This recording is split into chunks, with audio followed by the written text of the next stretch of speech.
Mari siapkan hati kita untuk mendengarkan firman Tuhan malam ini. Mari kita lihat Mazmur 84 ayat yang kedua sampai ayat yang ke-11.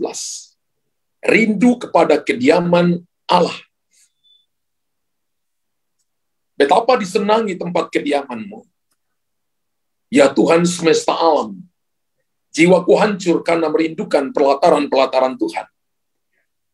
Hatiku dan dagingku bersorak-sorai kepada Allah yang hidup.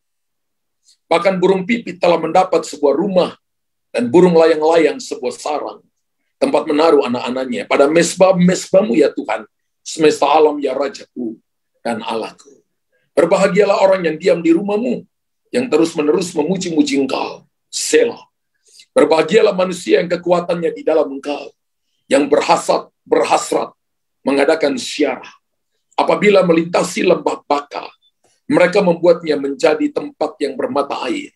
Bahkan hujan pada awal musim menyelubunginya dengan berkat. Mereka berjalan makin lama makin kuat hendak menghadap Allah di Sion. Ya Tuhan Allah semesta alam, dengarkanlah doaku. Pasanglah telinga ya Allah Yakub, Selah. Lihatlah perisai kami ya Allah, pandanglah wajah orang-orang yang Kau urapi. Sebab lebih baik 1 hari di pelataran-Mu daripada 1000 hari di tempat lain. Lebih baik berdiri di ambang pintu rumah Allahku daripada diam di kemah-kemah orang fasik. Sebab Tuhan Allah adalah matahari dan perisai. Kasih dan kemuliaan Ia berikan. Ia tidak menahan kebaikan dari orang yang hidup tidak bercela. Ya Tuhan semesta alam, berbahagialah manusia yang percaya kepadamu. Lihat ayat yang ke-8. Mereka berjalan makin lama makin kuat, hendak menghadap Allah di Sion. Tema khotbah malam ini adalah mereka berjalan makin lama makin kuat. Mereka berjalan makin lama makin kuat.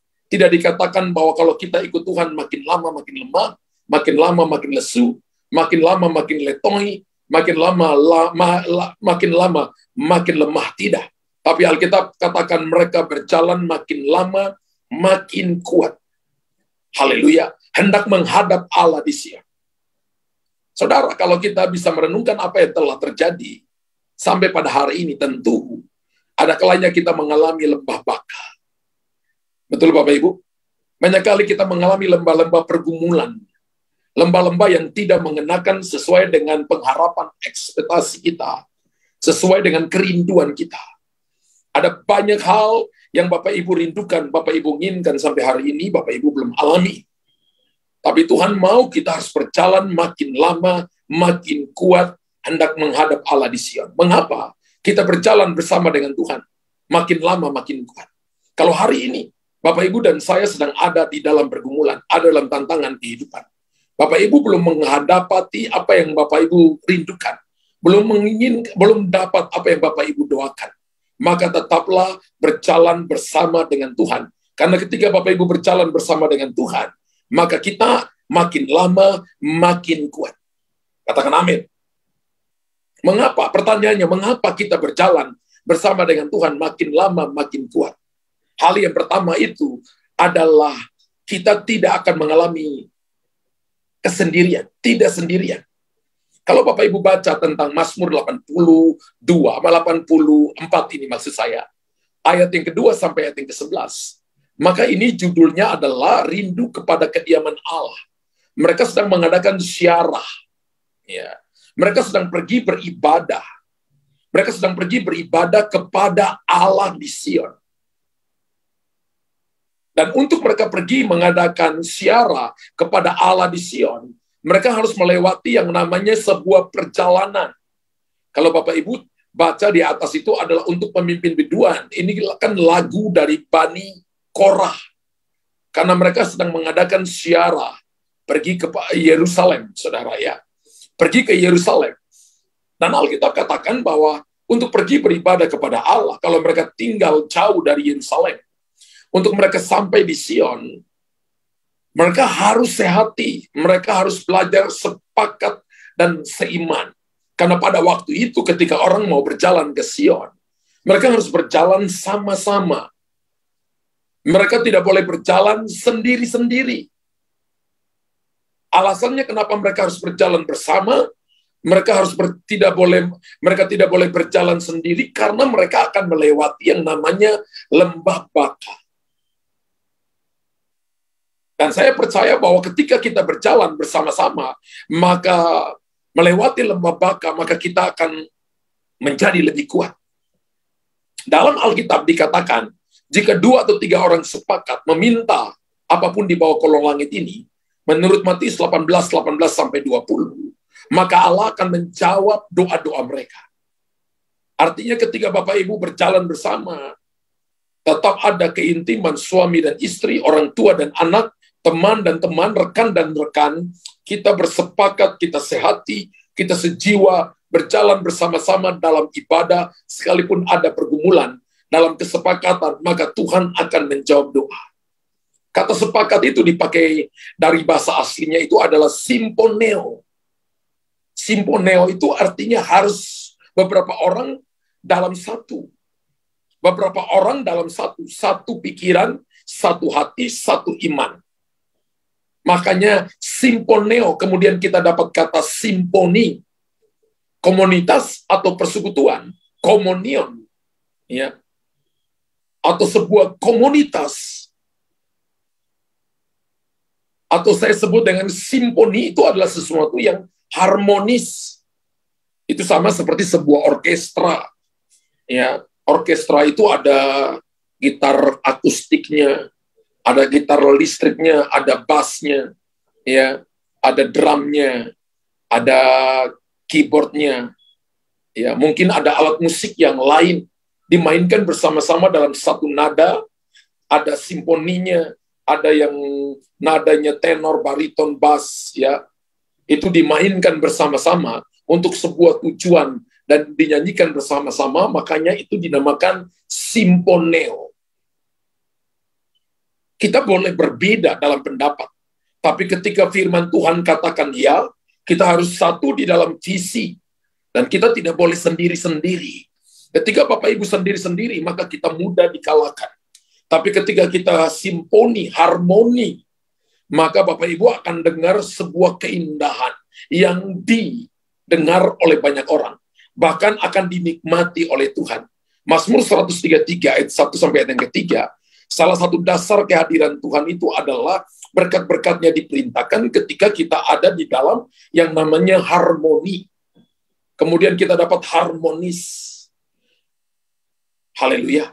Kita harus hidup harmonis. Suaminya suaranya sumbang, istrinya suaranya mayor, suaminya minor. Tapi kalau dimainkan bersama-sama untuk sesuatu yang menyenangkan Tuhan, maka itu adalah orkestra kehidupan. Nyanyian kehidupan. Mazmur berkata tehila, tehilim. Sesuatu yang harmonis. Yang seperti kalau kita nonton sebuah orkestra yang ditampilkan, orang yang datang nonton harus bayarnya mahal dengan alat musik yang berbeda-beda.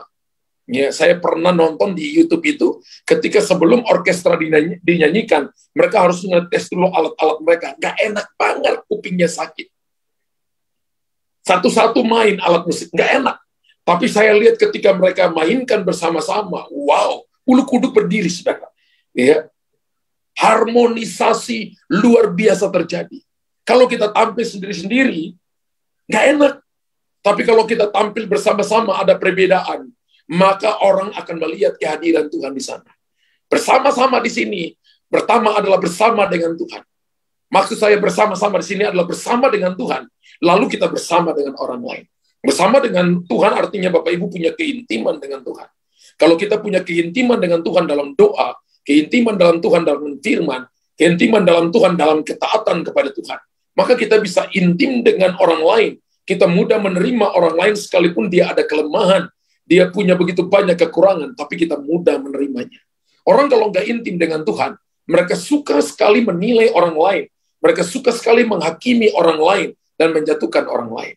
Tapi saya percaya Tuhan ajarkan kita bahwa kalau kita mau berjalan semakin hari semakin kuat, tidak boleh berjalan sendiri. Kita harus berjalan dalam keunitian, dalam keharmonisan. Bapak Ibu tulis di kolom komentar. Kalau saya mau jadi berjalan semakin hari semakin kuat, saya tidak boleh berjalan sendiri. Komunitas kita ini diajarkan untuk bertumbuh bersama dan bertumbuh sehati dalam keunitian dan memenangkan jiwa. Amin. Bertumbuh bersama dalam keunitian dan memenangkan jiwa. Bertumbuh dalam simponeo, bertumbuh dalam simponi, sesuatu yang harmonis. Sama seperti apa yang dimainkan oleh sebuah orkestra, yaitu kesatuan bersama dengan Tuhan dan kesatuan dengan orang lain. Maka kita akan melihat perkara-perkara besar akan dinyatakan Tuhan dalam kita. Hal yang kedua, kalau Bapak Ibu dan saya semakin mau berjalan semakin hari semakin kuat bersama dengan Tuhan, adalah Bapak Ibu mau nggak mau kita harus melewati lembah baka. Kalau kita mau jadi kuat, maka kita harus melewati lembah baka. Mazmur 84 ayat 5 dan 7 berkata begini, berbahagialah manusia yang kekuatannya di dalam Engkau, yang berhasrat mengadakan syara. Syara ini mau ke Sion, saudara. Dikatakan apabila melintasi lembah baka, mereka membuatnya menjadi tempat yang bermata air. Bahkan hujan pada awal musim menyelubunginya dengan berkat. Saya coba cari dalam bahasa Yunani. Bahasa Yunani dikatakan begini, artinya adalah lembah baka itu artinya lembah air mata. Lembah baka juga disebut dengan lembah ratapan. Berapa banyak Bapak Ibu yang sedang penuh dengan air mata, dalam pergumulan penuh dengan air mata. Anda ditipu orang, Anda diperlakukan dengan tidak adil, orang-orang menyakiti hati saudara padahal Anda berbuat baik. Harusnya Anda yang dipromosi, orang lain yang dipromosi. Harusnya Anda dapat bisnis itu, tapi orang lain mencoba dan menginjak kepala Anda dan memanipulasi, sehingga mereka yang mendapatkan dan Anda tidak dapat, membuat Anda menangis. Anda sedang melewati lembah baka. Dan Alkitab berkata, untuk kita berjalan semakin hari semakin kuat, maka kita harus melewati yang namanya lembah air mata, atau yang saya sebut, Alkitab katakan dalam bahasa asli, lembah ratapan. Tangisan. Apapun masalah yang kita hadapi, Tuhan selalu memberi kekuatan baru. Beberapa dalam roh saya mendengar ada tangisan, ada air mata. Anda dan saya sedang melewati lembah ratapan. Tapi Tuhan berkata, air mata mereka, ketika mereka memandang dan berseru kepadaku, dan mereka menangis di hadapanku, aku tampung. Sekalipun ini lembah yang tidak mengenakan, tapi aku tampung. Dan aku akan membuat mereka menikmati segala yang terbaik. Alkitab berkata, bahkan hujan pada awal musim menyelubunginya dengan berkat. Tuhan akan menggantikan air mata menjadi berkat yang akan turun atas hidup saudara dan saya. Anda menangis, tapi Tuhan ganti dengan hujan yang akan turun, menaungi saudara dan saya, membasahi kehidupan. Anda akan dipenuhi dengan berkat, dibasahi dengan berkat, dibasahi dengan anugerah, dibasahi dengan kekuatan Tuhan. Karena arti kata baka dalam bahasa Ibrani itu adalah air mata dan tangisan. Tangisan Anda membuat hujan turun. Hujan pada awal musim menyelubungi dengan berkat. Dalam perjalanan kita mengikuti Tuhan, kita pasti, semua kita pasti, kami juga melewati lembah baka. Kita juga melewati tantangan. Saudara dan saya melewati masalah yang kita hadapi. Beberapa Anda lihat jalan keluar, Anda bersuka cita, beberapa sedang menangis. Beberapa saudara sedang berkata, apakah ada jalan? Saya katakan, terus merangkak. Beberapa saudara berkata, sampai kapan? Merangkaklah, dan Anda harus berlari. Beberapa berkata begini, Pak, sudah berlari begitu lama, terbanglah, karena ini waktu untuk terbang. Jangan pernah berhenti, karena kita harus semakin kuat, berjalan semakin kuat, hendak menghadap Tuhan di Sion. Ini hanya sebuah perjalanan. Banyak pelayanan Tuhan, banyak pelayan Tuhan, banyak umat Tuhan.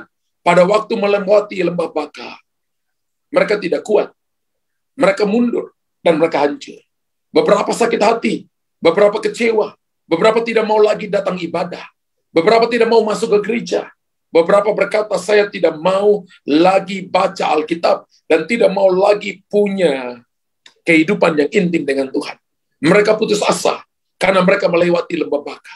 Ada begitu banyak tangisan dan air mata. Satu saat, saya ketemu dengan seseorang, dan saya tahu bahwa dia punya pergumulan begitu banyak.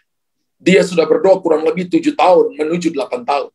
Dan dia berkata untuk saya, Pastor Luther, ada orang yang baru berdoa 1-2 tahun, mereka sudah dapat jawaban. Dan saya lihat dengan mata kepala sendiri, mereka diberkati, bisnisnya dipulihkan, keluarganya betul-betul bahagia. Tapi saya sudah bergumur menjelang masuk ke 8 tahun. Saya belum lihat hasilnya. Dan saya katakan begini, semua persoalan yang kamu alami, yang pertama, Alkitab katakan tidak melampaui kekuatan. Yang kedua, kamu sedang melewati lembah baka. Ada orang yang melewati lembah baka. Ada orang yang melewati pergumulan yang besar, yang panjang, karena ingin Tuhan mempercayakan kepada dia hal-hal yang lebih besar. Tuhan mau dia belajar di lembah baka itu. Tuhan mau dia belajar di lembah ratapan, atau disebut juga dengan lembah penentuan. Penentuannya apakah dia akan hancur, ataukah dia akan naik lebih tinggi. Itu adalah lembah penentuan. Dan ketika Bapak bisa melewati ini, maka Bapak akan dipulihkan. Saudara, ketika tahun ke-10, lalu Tuhan pulihkan bisnisnya. Tuhan pulihkan pekerjaannya. Dan ketika saya ketemu dengan orang ini, dia berkata kepada saya, dia cerita sampai menangis. Dia katakan begini, saya baru sadar bahwa Tuhan gak ambil apapun dari saya. Semua yang saya rasanya hilang selama 10 tahun digantikan berkali-kali lipat, Pastor. Dan saya tahu bahwa Tuhan itu begitu baik. Dan saya tanya, apa yang kamu belajar? Dia katakan, saya belajar satu hal. Saya selama 10 tahun itu, yang saya belajar adalah ketika saya tetap pegang Tuhan dan percaya Tuhan dengan sungguh-sungguh, maka Tuhan tidak akan pernah mempermalukan saya. Sebaliknya, semua yang hilang dari hidup saya dikembalikan. Saya tuh malu ketika Tuhan kembalikan semua yang hilang dalam hidup saya. Karena saya rasa saya nggak buat apapun. Saya rasa semuanya ini dari Tuhan.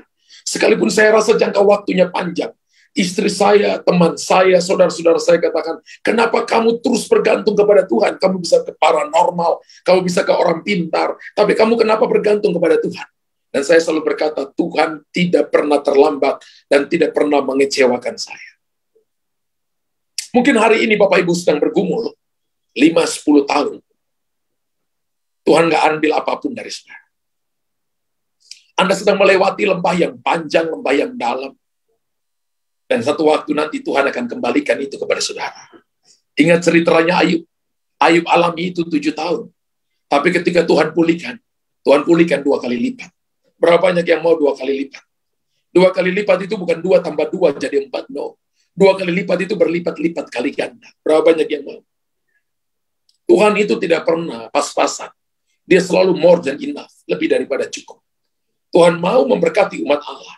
Musim-musim ke depan adalah musim-musim di mana umat Allah akan diberkati dengan melimpah ruah. Beberapa daripada mereka akan diberkati dengan melimpah ruah. Diberkati secara finansial, diberkati dengan hikmat, diberkati dengan pengetahuan, diberkati dengan kesehatan, dengan kekuatan. Mereka akan diberkati supaya mereka jadi berkat bagi banyak orang. Tapi ada juga orang yang menjadi lemah. Dalam Yesaya 40, ayat 28 sampai ayat 31. Tapi orang itu akan jadi kuat ketika dia bangkit dari kelemahannya. Yesaya 40 ayat 28 sampai 31. Tidakkah kau tahu dan tidakkah kau dengar? Tuhan ialah Allah yang kekal, yang menciptakan bumi dari ujung ke ujung. Ia tidak menjadi lelah dan tidak menjadi lesu dan tidak terduga pengertiannya. Ingat bahwa ketika kita datang kepada Tuhan, ketika saya renungkan apa yang saya sampaikan kepada saudara, Tuhan ingin beritahukan kepada kita, Anda tidak bisa memikirkan pikiran Tuhan. Anda tidak bisa menyelami pengertiannya. Anda tidak bisa mengetahui isi hatinya. Makanya Tuhan suruh kita hanya percaya kepada Dia. Alkitab berkata begini, Ia tidak menjadi lelah dan tidak menjadi lesu dan tidak terduga pengertiannya. Dia memberi kekuatan kepada yang lelah. Ingat itu. Dia memberi kekuatan kepada yang lelah dan menambah semangat kepada yang tiada berdaya. Hari-hari ini dan hari-hari ke depan, ada banyak orang yang letih lesu, yang lelah. Bahkan untuk berdoa pun mereka lelah. Bahkan untuk ibadah pun mereka rasa capek. Karena persoalan masalah lembah baka yang mereka alami terlalu dalam. Tapi Tuhan yang menambah semangat kepada yang tiada berdaya. Orang muda menjadi lelah dan lesu. Bahkan dikatakan bukan cuma orang tua, tapi termasuk orang-orang muda. Menjadi lelah dan lesu. Anak-anak muda jatuh tersandung. Lalu ayat 4:31 berkata, kata tetapi artinya meniadakan yang di atas. Meniadakan ayat-ayat yang di atas. Tetapi orang-orang yang menanti-nantikan Tuhan mendapatkan kekuatan baru. Mereka seumpama Raja Wali yang naik terbang dengan kekuatan sayapnya.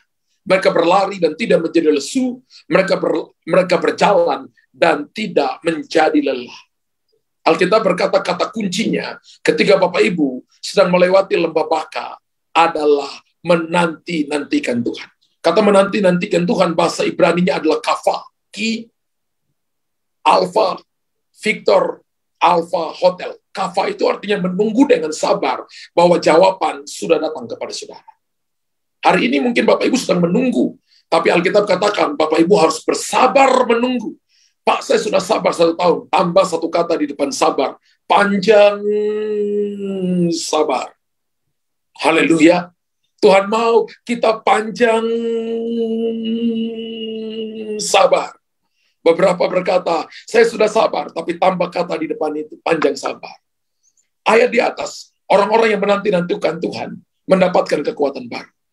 Hari-hari ini Tuhan sedang latih umat Allah. Karena kita akan menghandle kekayaan bangsa-bangsa. Firman Allah berkata, kekayaan bangsa-bangsa hanya dapat diberikan kepada orang-orang yang tidak putus asa melewati lembah baka. Beberapa hal yang dapat kita pelajari, Bapak Ibu kalau punya ban motor, ban mobil, ya Bapak Ibu bisa lihat, atau kalau Bapak Ibu bisa lihat di jalan ada ban motor, ban mobil, kita bisa belajar beberapa hal dari situ, terutama dari ban itu. Ban itu tidak pernah berubah kan? Selalu bulat, selalu konsisten. Pernahkah Bapak Ibu lihat ban itu tiba-tiba berubah jadi 4 persegi? Ada yang lihat seperti itu? Itu ban tuyul namanya, ya. Itu ban hantu, ya. Tapi ban mobil kita itu tidak pernah berubah. Artinya selalu konsisten. Orang Kristen yang selalu berubah-ubah, bukan berubah seperti Yesus, ya dan amin. Tapi berubah mengikutinya, itu namanya tuyul, ya. Itu namanya ban tuyul, ban hantu. Tulis di kolom komentar, saya ini berubah menjadi seperti Yesus, bukan ban tuyul, ban hantu, ya. Haleluya. Ya. Kalau kita belajar dari ban itu konsisten, ya, mengalami ketika dia membawa beban yang berat, ada 10 orang yang naik ke atas ban itu tidak pernah berteriak, aduh capek berat, nggak mungkin, ya. Itu ban yang terlalu manja. Jadi orang Kristen juga jangan manja, aduh masalahku besar, rasanya mau bunuh diri aja. Itu Kristen juga yang ban hantu, ya. Kristen yang manja, yang putus asa, dia mau berdoa lagi, hanya mau cari Pastor Luther, cari orang-orang yang diurapi, mau minta nubuatan. Itu juga orang-orang yang manja. Ya. Tapi Anda harus, Anda lihat saya dengan terpesona, dengan tatapan yang membuat saya harus katakan ini kepada saudara, bahwa gereja harus menjadi orang dewasa, ini bukan lagi manja. Mengalami kejadian yang berat, mengangkut hal-hal yang berat. Pernahkah Anda lihat ban mobil Anda berteriak? Enggak pernah. Betul? Kita mau belajar dari ban mobil aja, bahwa mengalami hal berat, dia tetap diam, dia tetap konsisten. Tidak pernah menolak permintaan. Mau kemanapun supirnya mau antar pergi, melewati jalan, apapun dia akan ikut. Tidak pernah menolak permintaan. Orang Kristen itu harus cuma taat.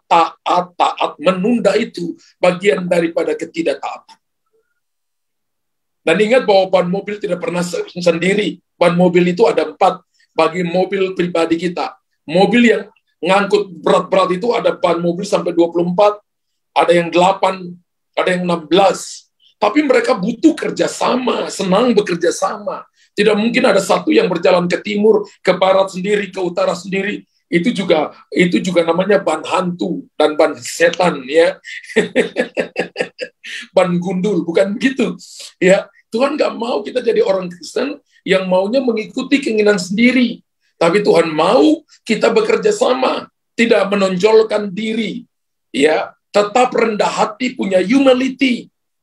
Meskipun tidak diperhatikan, meskipun tidak dipuji, tidak tepukan tangan dari hamba Tuhan, tidak tepukan tangan dari bosmu, tapi Anda tahu Anda melakukan fungsi pelayananmu dengan baik, kerjamu dengan baik, karena yang promosi kita itu adalah Tuhan. Dan bahan itu selalu berfungsi dan menjalankan tugasnya sampai selesai. Kalau kita perhatikan apa yang dikatakan Ayub, Ayub mengatakan bahwa hidup itu berat. Benar? Mungkin saudara juga hari ini berkata kepada saya, Pastor, masalahku berat. Mungkin Anda berkata kepada suamimu, kepada istrimu, Anak-anak berkata kepada orang tua, masalah saya begitu berat. Anak-anak berkata bahwa persoalan masalah keuangan begitu berat, masalah pekerjaan begitu berat. Memang masalah yang kita lihat dengan pandangan mata begitu berat. Tapi ketika Anda hadapkan kepada firman Allah, Tuhan bilang ringan dan enak. Bapak Ibu mau percaya yang mana? Percaya apa yang Anda lihat dengan mata atau percaya apa kata Tuhan? Ketika kita mengalami tantangan, kita harus tahu Tuhanlah yang memberikan kekuatan kepada kita untuk kita bisa mengatasi masalah dan persoalan itu. Kita harus berdiri di posisi Tuhan untuk Bapak Ibu melihat segala sesuatu dari cara pandang yang berbeda. Ketika Bapak Ibu lihat gunung, dari sisi kaki gunung, ya gunung lebih tinggi. Tapi ketika Bapak Ibu lihat dalam sudut di mana Bapak Ibu ada di atas pesawat, mana yang lebih tinggi? Cara pandang kita menentukan cara Bapak Ibu dan saya bersikap. Haleluya. Tulis di kolom komentar, cara pandang saya menentukan sikap saya. Ketika kita melihat dari tempat yang lebih tinggi, posisi Tuhan itu lebih tinggi dari masalah, dari persoalan, dari pemikiran dunia. Firman Tuhan itu tidak bertentangan dengan akal, tapi firman Tuhan melampaui akal. Katakan amin, unlimited kali. Amin, 500 juta triliun kali. Firman Tuhan tidak bertentangan dengan akal, tapi firman Tuhan melampaui akal. Cara pandang saya ditentukan oleh sikap saya berdiri bersama dengan Tuhan. Haleluya. Bagaimana caranya agar kita bisa berjalan bersama Tuhan supaya makin lama makin kuat? Berdiri teguh, jangan goyah, dan selalu giat dalam pekerjaan Tuhan. Tuhan mau kita berdiri teguh, stay. Ya. Jangan goyah, jangan mudah terpengaruh, jangan tertipu dengan pandangan mata. Selalu giat dalam pekerjaan Tuhan. Dalam 1 Korintus pasal 15 ayat 57 sampai ayat yang ke-58. Nanti Bapak Ibu catat saja ayat firman Tuhan itu. Ya. Coba bisa ditampilkan multimedia. 1 Korintus 15 ayat 57, tetapi syukur kepada Allah yang telah memberikan kepada kita kemenangan oleh Yesus Kristus Tuhan kita. Ayat 58. Karena itu saudara-saudara yang kekasih, berdirilah teguh, jangan goyah, dan giatlah selalu dalam pekerjaan Tuhan. Sebab kamu tahu bahwa dalam persekutuan dengan Tuhan jerih payahmu tidak sia-sia. Giat selalu dalam pekerjaan Tuhan. Saya dilaporkan sama istri saya bahwa sedang digalakan untuk jemaat menabur buat saudara-saudara kita yang terkena musibah di mana itu?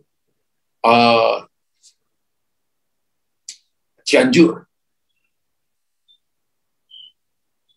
Dan saya lihat tadi istri saya kasih tahu bahwa mereka sudah kumpulkan dana. Wah, saya bersyukur sekali lihat saudara-saudara yang punya hati yang giat dalam pekerjaan Tuhan. Mungkin kita nggak pergi ke sana, tapi berapapun nilai yang Anda berikan, itu akan sangat menolong saudara-saudara kita. Besok atau lusa, ya tim dari Jakarta akan membelanjakan uang-uang Bapak Ibu dan kita akan kirim ke Cianjur, ke Cipanas, kemudian mereka akan antar ke sana. Kita kerjasama dengan ada gereja, ada kakak laki-laki saya di sana dengan jemaat yang ada di sana, mereka bisa antarin ke sana, kita kirim dari Jakarta. Malam ini pun juga persembahan semuanya kita alokasikan untuk kita membantu saudara-saudara kita yang ada di Cianjur. Ya, mari Bapak Ibu, kita giat selalu dalam pekerjaan Tuhan. Karena semua yang Bapak Ibu lakukan, prinsip kita menolong orang-orang lemah, orang-orang yang butuh pertolongan, itu adalah prinsip melakukan seperti untuk Yesus. Dalam Matius pasal 24, ketika kita lihat orang telanjang, tidak punya makanan, kedinginan, lalu kita memberi pakaian, kita memberi makanan, orang tidak punya rumah, kita bawa ke rumah, maka kita melakukan seperti untuk Tuhan. Bagaimana caranya agar kita berjalan bersama dengan Tuhan makin lama makin kuat? Firman Tuhan harus menjadi prioritas setiap hari, bukan cuma sekali-sekali, tapi harus menjadi prioritas setiap hari. 1 Yohanes 2 ayat 14. 1 Yohanes 2 ayat 14 berkata begini. 1 Yohanes 2 ayat 14, Alkitab berkata, Aku menulis kepada kamu, hai anak-anak, karena kamu mengenal Bapa. Aku menulis kepada kamu, hai bapak-bapak, karena kamu mengenal Dia yang ada dari mulanya. Aku menulis kepada kamu, hai orang-orang muda, karena kamu kuat dan firman Allah diam di dalam kamu, dan kamu telah mengalahkan yang jahat. Artinya bahwa firman Allah harus menjadi prioritas utama setiap hari. Haleluya.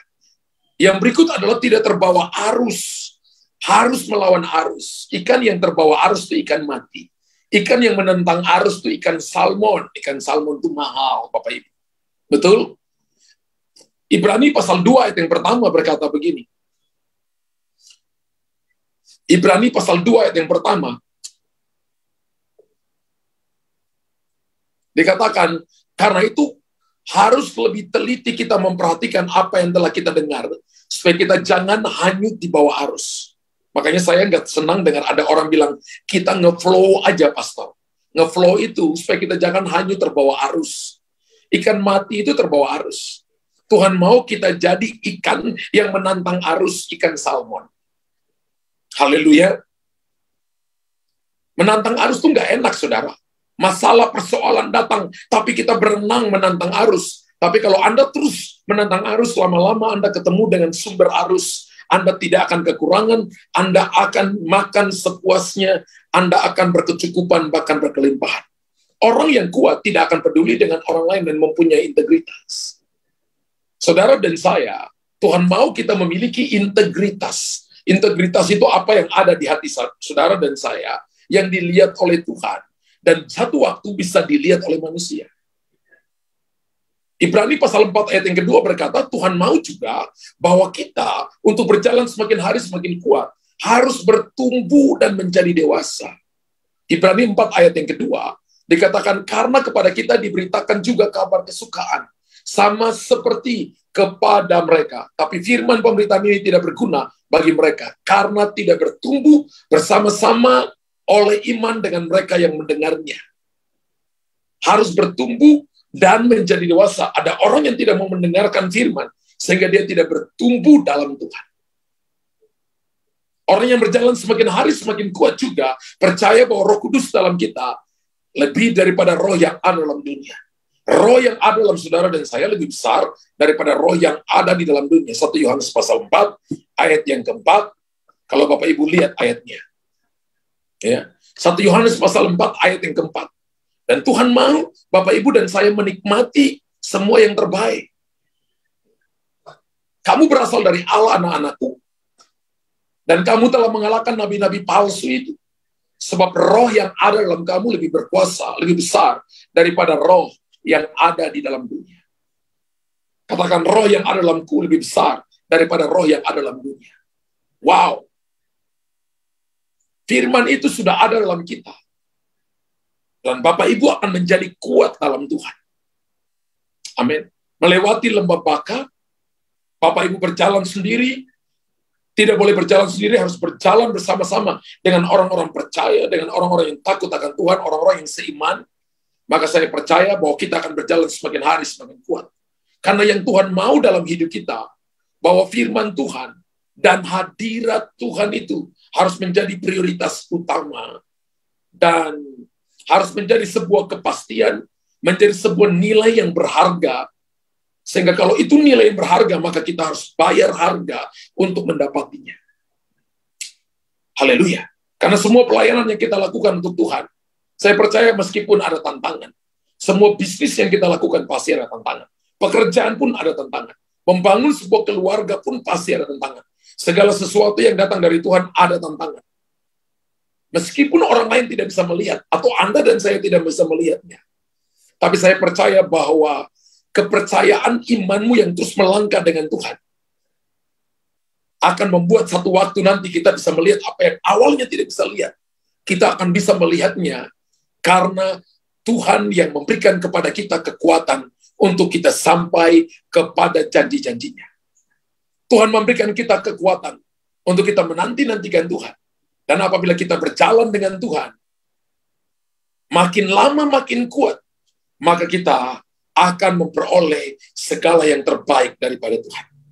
Amin, Bapak Ibu. Berapa banyak yang percaya bahwa saya akan berjalan semakin hari semakin kuat dan akan memperoleh semua yang dijanjikan Tuhan bagi saya. Kalau itu Anda, lambaikan tangan. Puji Tuhan. Puji Tuhan. Tuhan memberkati Bapak Ibu. Tuhan memberkati Bapak Ibu. Saya percaya malam hari ini, saya doa. Ketika saya renungkan ini dan Tuhan kasih tema ini, Tuhan berkata umatku sedang berjalan. Mungkin ada yang lemah di jalan. Mungkin ada yang terluka. Mungkin ada yang sedang mengandung. Mungkin ada yang sedang dalam pergumulan. Tapi Tuhan akan berikan kepadamu kekuatan untuk berjalan semakin hari, semakin lama, semakin kuat. Menghadap Tuhan di Sion. Ini adalah waktu siarannya kita. Dan Tuhan tidak tinggal diam. Tuhan selalu menanti-nantikan saudara. Jangan berjalan seorang diri, tapi berjalanlah di dalam kelompok. Ini komunitas kita. Bapak Ibu jangan sampai tercerai-berai. Datang sekalipun ada masalah, sekalipun ada persoalan, datang karena firman Allah menguatkan kita. Ada kalanya Tuhan bicara melalui nubuatan. Ada kalanya doa-doa itu datang kepada saudara, memberikan kekuatan. Sehingga kita bisa melewati lembah baka. Sehingga Anda menjadi orang yang diberikan kekuatan oleh Tuhan. Katakan yes and amen, saya diberkati malam ini. Puji Tuhan. Puji Tuhan. Bapa di sorga, hamba sudah selesai menyampaikan isi hati. Dan aku percaya firman-Mu, ya dan amin. Aku percaya firman-Mu berkuasa. Roh Kudus, kami menghormati Engkau. Roh Kudus, terima kasih untuk anugerah-Mu. Terima kasih untuk kekuatan. Hamba berdoa kepada umat-Mu, supaya mereka semakin hari semakin kuat. Berjalan semakin hari semakin kuat hendak menghadap Tuhan di Sion. Mereka bukan orang-orang yang kalah, tapi Engkau telah menentukan mereka hari ini dalam komunitas ini untuk menjadi orang-orang yang menang. Menang dalam pergumulan, menang dalam tantangan. Mereka mengalahkan dunia, tidak hidup menjadi serupa dengan dunia, tapi mereka hidup serupa dengan Tuhan. Hamba berdoa khusus kepada umat-Mu, sehingga mereka adalah pemenang-pemenang jiwa bagi Tuhan. Membawa istri mereka, membawa suami mereka, membawa keluarga mereka, anak-anak mereka, membawa teman-teman rekan bisnis mereka datang kepada Tuhan. Pakai bibir mulut mereka, pakai prestasi kedudukan, pakai harta mereka, menjadi sebuah fasilitas alat untuk menarik orang-orang ada sekeliling mereka untuk diselamatkan, sehingga nama Tuhan dipermuliakan. Hamba berdoa pengurapan ini turun bagi mereka. Biarlah kami tidak hidup untuk diri sendiri, tapi kami hidup untuk Tuhan dan untuk banyak orang, sehingga nama Tuhan dipermuliakan. Engkau berikan kepada kami hati-Mu, berikan kepada kami pikiran-Mu, berikan kepada kami mata-Mu yang memandang Engkau dan menghidupi kebenaran-Mu. Sebab kebenaran itu yang membebaskan kami, kebenaran itu yang menolong kami. Dalam nama Yesus, Tuhan hamba berdoa kepada Mariani Suta yang sakit lambung. Tuhan berkata, aku telah memberikan kepadamu lambung yang baru. Hari ini juga, 3 jam ke depan ini, engkau sudah disembuhkan oleh Tuhan. Engkau mengalami ini sudah beberapa bulan ini, tapi Tuhan sudah sembuhkan lambung yang baru, lambung remaja, lambung seperti anak remaja. Tuhan berikan kepada ibu sembuh dalam nama Yesus. Berdoa kepada Heri dan Nini supaya diberikan anak. Hamba berdoa dalam nama Yesus. 2 tahun dari sekarang itu, engkau akan punya seorang anak perempuan ketika engkau berdoa dalam keunitian. Bersyukur setiap waktu, dan Tuhan telah memberikan kepadamu seorang anak perempuan. Terima dalam nama Yesus. Berdoa kepada Oma Marice yang lambung dan sesak nafas. Aku katakan dalam nama Yesus, seluruh sistem pernafasannya berfungsi dengan sempurna, paru-parunya berfungsi dengan sempurna, kesembuhan terjadi juga bagi lambungnya. Berdoa kepada Charles yang sakit dada kirinya, kena kanan jantung dan paru-parunya, lehernya. Aku katakan kesembuhan dalam nama Yesus. Kekuatan Tuhan berikan. Kekuatan Tuhan berikan dalam nama Yesus. Berdoa kepada Aime dalam nama Yesus yang gagap. Aku katakan kembali bicara sempurna. Dan aku katakan Roma 4 ayat 17. Tuhan menciptakan yang tidak ada menjadi ada. Apalagi yang sudah ada tercipta, sembuh dan pulih. Kekuatan Tuhan berikan dalam nama Yesus Tuhan. Dalam nama Yesus. Haleluya. Haleluya. Amin. Amin. Amin. Amin. Amin. Berapa banyak